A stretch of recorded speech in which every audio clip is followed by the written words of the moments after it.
పోతాం, ఇంకా అవసరం ఉంటే క్షేత్రస్థాయిలో పోతాం, పొరలు చేస్తాం, ప్రభుత్వాన్ని చొక్కా పుచ్చుకొని దాని వీధిలో నిలబెడతాం.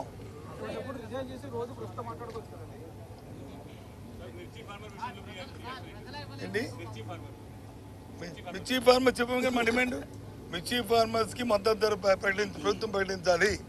ఆ మద్దతు ధరకి ప్రభుత్వమే కొనుగోలు చేయాలి. మార్కెట్ ఇంటర్వెన్షన్ జరగాలి. కేంద్రం ఎప్పుడో ఇస్తుందని ఎదురు చూడడం కాదు. అంతవరకు రైతులు వచ్చి ఉండలేరు.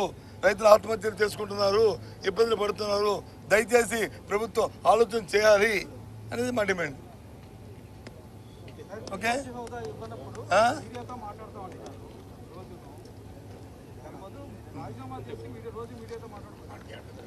మేమేం చేయాలో మాకు తెలుసు. ఏబిఎన్ మాకు చెప్పక్కర్లే. మాకు ఏం చేయాలో మాకు తెలుసు. మాకు ప్రజల తరపున ఏ విధంగా మా గొంతు నిర్మించాలో మాకు తెలుసు. ప్రజల తరపున ఏ విధంగా మాట్లాడాలో మాకు తెలుసు.